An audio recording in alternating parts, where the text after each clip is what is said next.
Hi and welcome to my channel. Today I thought I would read you a little story from one of my favourite books, Pocket Irish Legends. I'm in the Isle of Skye today and I'm about to go out exploring, going to the Fairy Glen, which is one of my favourite places in the entire world. Actually, it is my favourite place. And before I go, I'll read you a little story about someone called Fionn McCool. Now, Fionn McCool is really famous in Irish legends, and this is a great story. It's called The Salmon of Knowledge. Fionn McCool and the Salmon of Knowledge. I really hope you enjoy it. Let's begin. Long ago in Ireland, the High King formed a special army of all his best warriors. The group was known as the Fionn, and their job was to protect the king from his enemies. Their leader was the mightiest warrior of all, called Cumhaill. He was a great favourite of the king, and the other warriors were very jealous of him. They plotted against him, and one day they seized their chance and murdered him. His wife became afraid that her baby son Fionn would also be murdered, so she took him on a dangerous journey to a cave in the Slieve Bloom Mountains where two women, one a warrior, the other a druid, lived.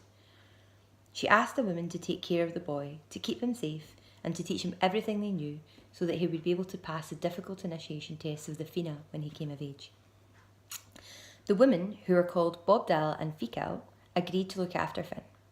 "We will call him Demny," they said. "We will hide him away in such a safe place that not even you will be able to find him."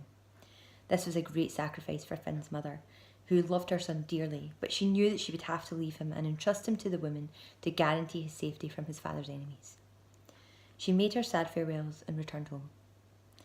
As he grew up, Demny learned all the things he would need to admit him to the ranks of the Fionn.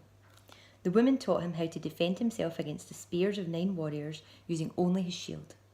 He learned how to live in the wild with only his spear to help him find enough food to eat. The women also showed him how to make magic spells to defeat his enemies. These were all things that would be very useful to him during his life as a warrior. An Irish warrior also needed to learn the art of poetry.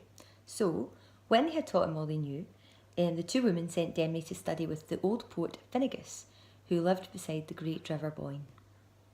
Finnegas had made his home beside a deep pool in the river.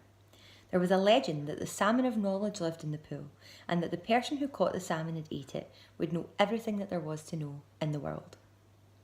One day, Finnegas was fishing in the pool with his spear when he suddenly shouted out to Demny, "Come quickly, I have caught the salmon of knowledge." Demny immediately stopped what he was doing and, under Finnegas's instructions, built a fire and made a spit to cook the great fish. "Whatever you do," ordered the man, "do not allow any of the cooked flesh to touch your mouth. I have waited for many years for this moment, and the precious gift of knowledge belongs to me by right." Demny cooked the fish very carefully, but when the skin began to blister, he reached out to break it. The hot fat burned his thumb, and he put it into his mouth to stop the pain. He had just finished cooking the fish when Finnegas returned.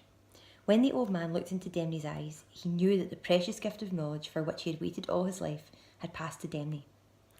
Then he realised that there was something different about the young man, something that he had not noticed before. "What is your real name?" he asked. "My mother called me Fionn, son of Cumhaill," he replied. "But why do you ask?" "I can teach you nothing more, Fionn McCool," said the old man.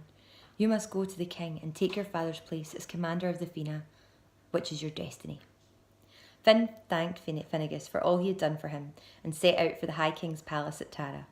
From that day forward, if he needed to know something, he had only to put his thumb in his mouth for a moment, and all was revealed.